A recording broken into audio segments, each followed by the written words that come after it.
Good evening, everyone. I'm Scott Case, and I'm thrilled to be here in Arkansas. I want to start first by congratulating all of you, especially the students that are here, for what you've managed to accomplish. I got a chance to walk around today and see some really amazing solutions, some really challenging problems in their communities.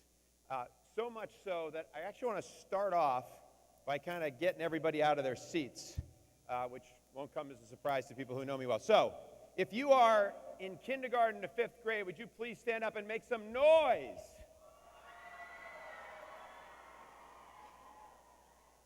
All right, 6th graders to 8th graders, come on, let's hear it. Okay, high school students, go!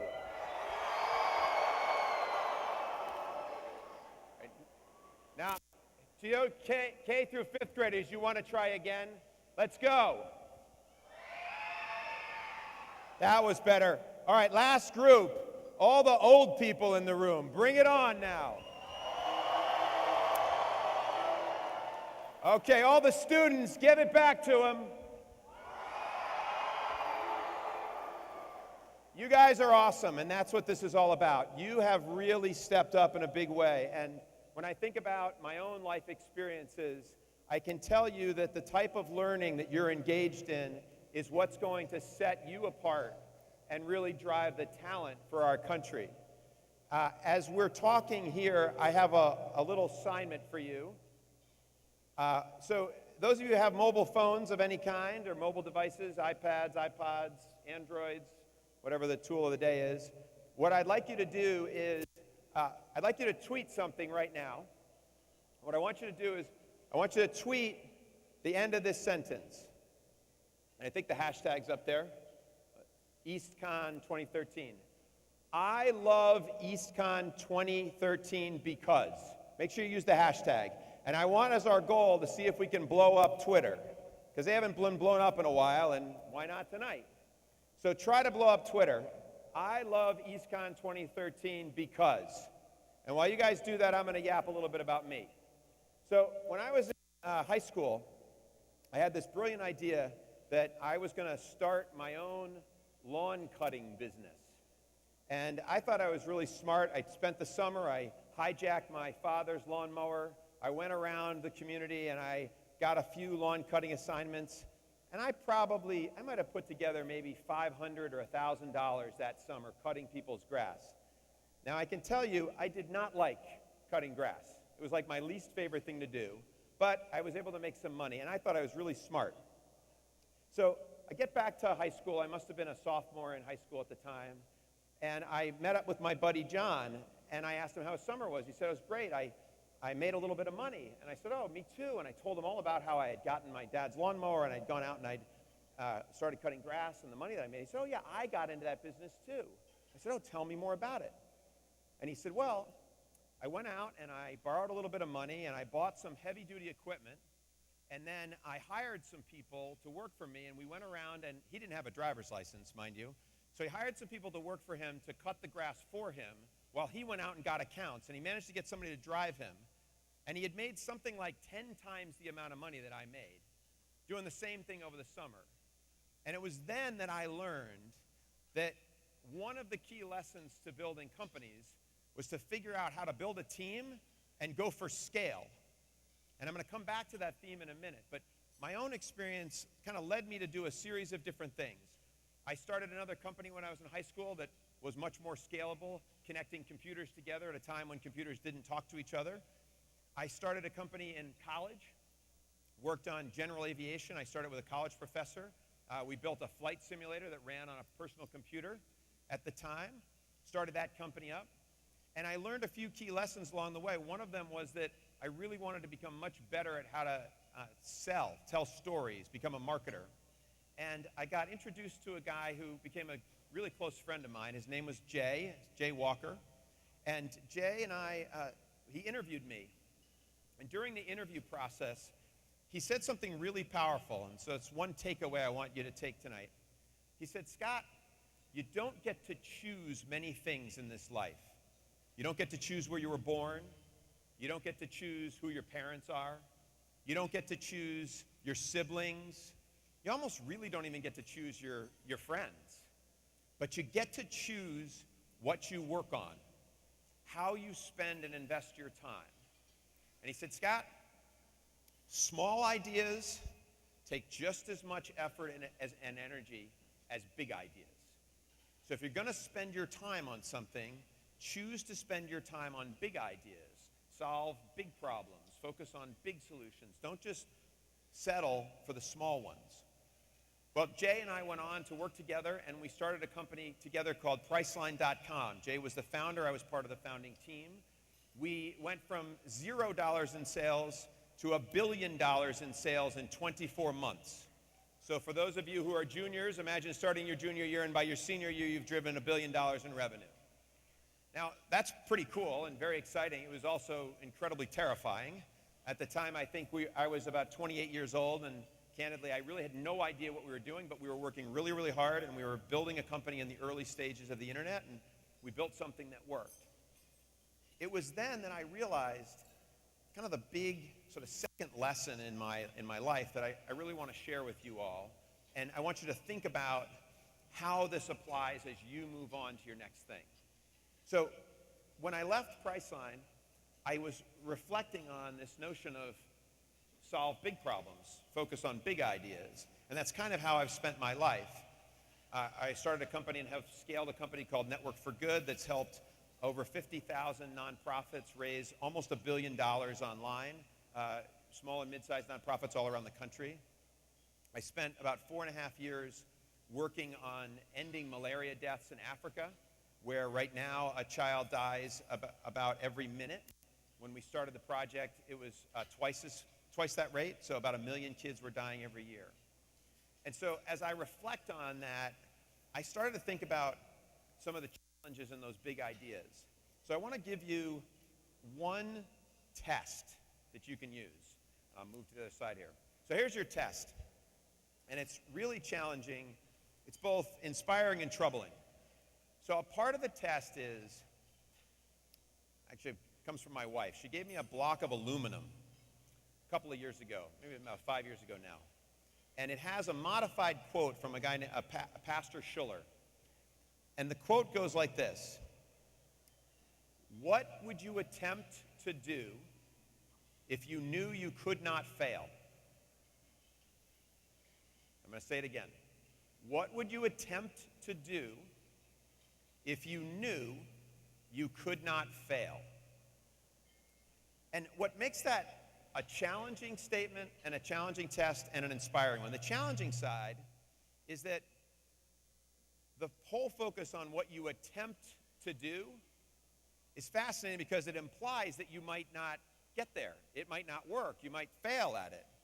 And then the back half basically says you can't fail, which opens up all kinds of opportunities. But most importantly, what it does is it eliminates a whole set of excuses for you not to act. It suggests that if you could attempt to do something really big, really game-changing, something to be transformative in the lives of many other people, then you should attempt it. You should go for it. You should try to make it happen. So what I challenge you students to do is, you've started on this journey with East, which is an incredibly powerful program. You are very, very lucky to have had the chance to go through this. Step up your game. Challenge yourselves to take the ideas, the problems, the challenges in your community to the next level. What would make them that much bigger? And what I'll say to you, you are on the leading edge. You are going to see things in ways that the adults in the room can't see them. You can set the bar much higher for yourselves and frankly for the rest of us to step up and help you accomplish things, because I can tell you that there's almost nothing you will attempt to do that you will fail. You'll find a way. Because of the skills that you're learning, you'll find a way. And there are solutions to the world's problems. We just have to put the energy to them. So thank you all so much for being here. I know I'm going to be able to take some questions. If you have some questions for me via Twitter, you can just use the same hashtag and ask them, and I'm happy to do that. So thank you all for having me here. I appreciate it.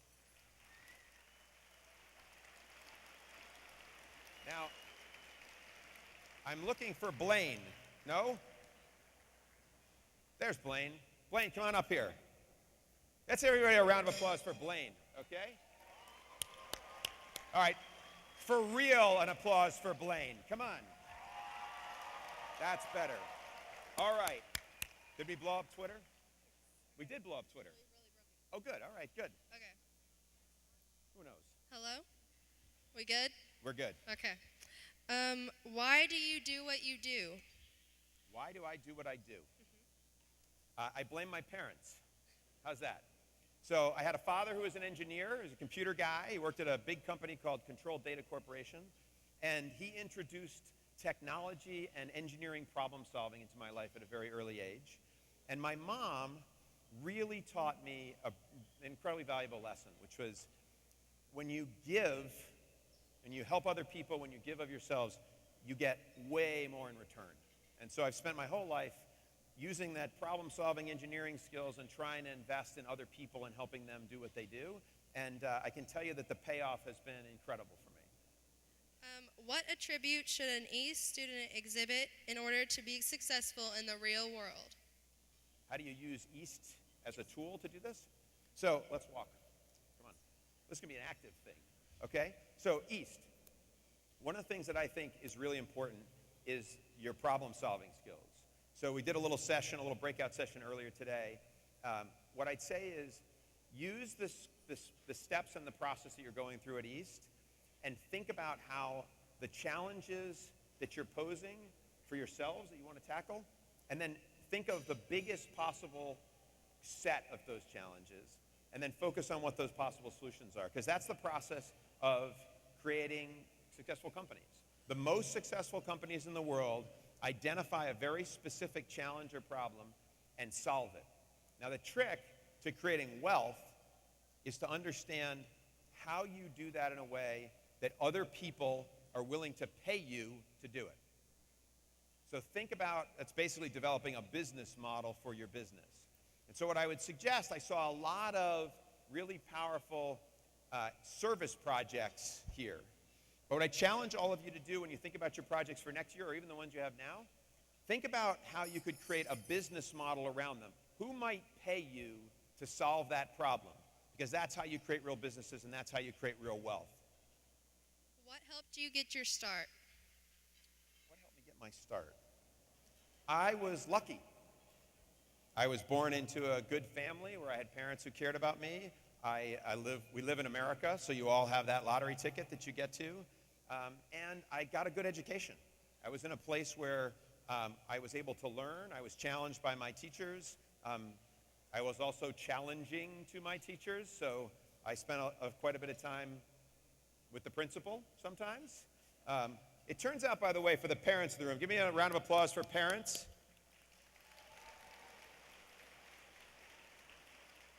So parents, I had this insight. I have 4 children myself. I had this really powerful insight about 5 years ago. And it goes like this. The kinds of people that I want to hire for my companies, persistent, never take no for an answer, really creative, think outside the box, right? They really challenge you on things. Those are the traits that drive me insane about my own children.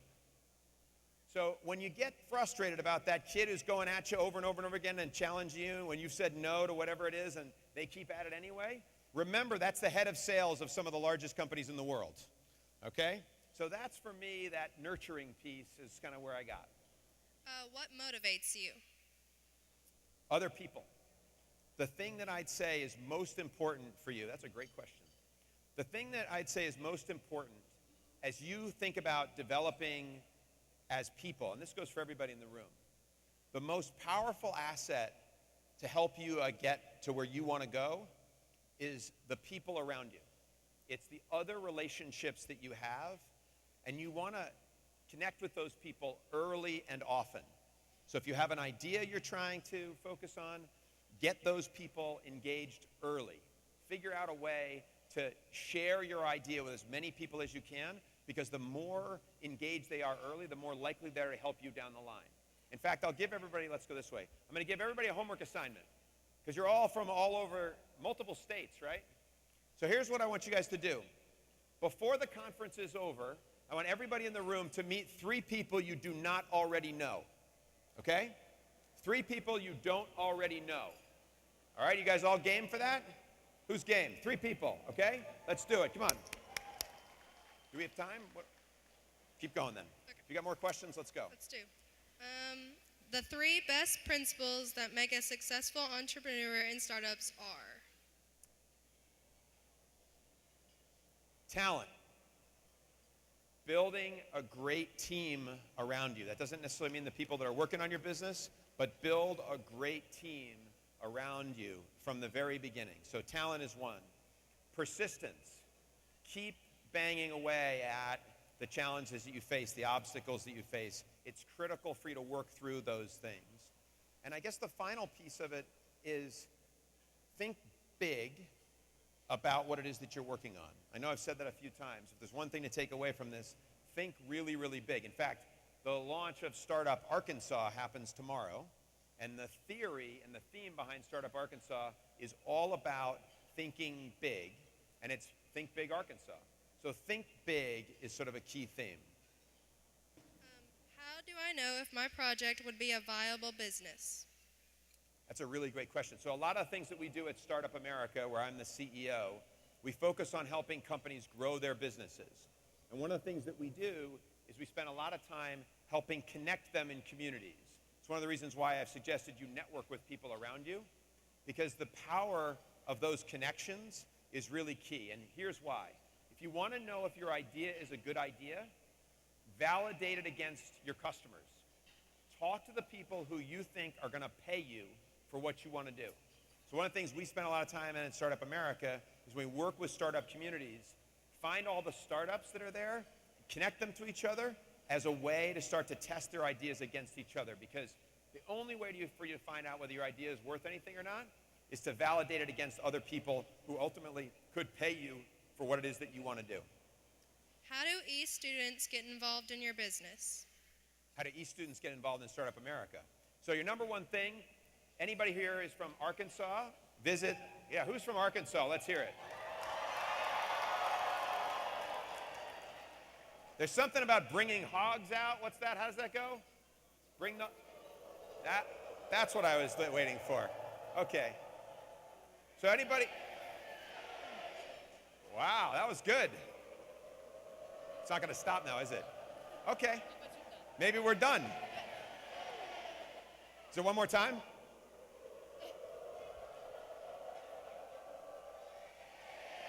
Okay.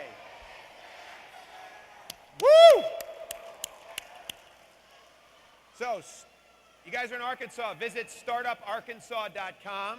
That's a way to get involved and get engaged here. And if you're from other states, you can simply visit www.s, the letter S as in startup.co, and you can click on your state and find the community around you to get plugged into. We don't care whether you're 5 years old and you have a fantastic idea, 50 years old, or 95 years old and have a great idea. Come get involved with your startup community.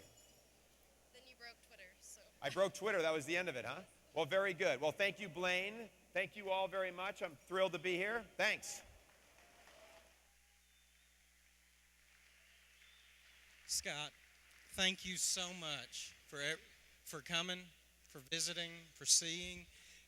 Guys, when we first found out Scott was coming, we were expecting somebody to roll in about 45 minutes ago and roll out in 10. He spent all afternoon with us, visiting, seeing, and understanding. We have a small remembrance. In Cool. our appreciation. Hey, thanks. Thank you very much. Thank you. But we have somebody here who would also like to give a small remembrance. Ladies and gentlemen, please welcome to the stage Lieutenant Governor Mark Darr.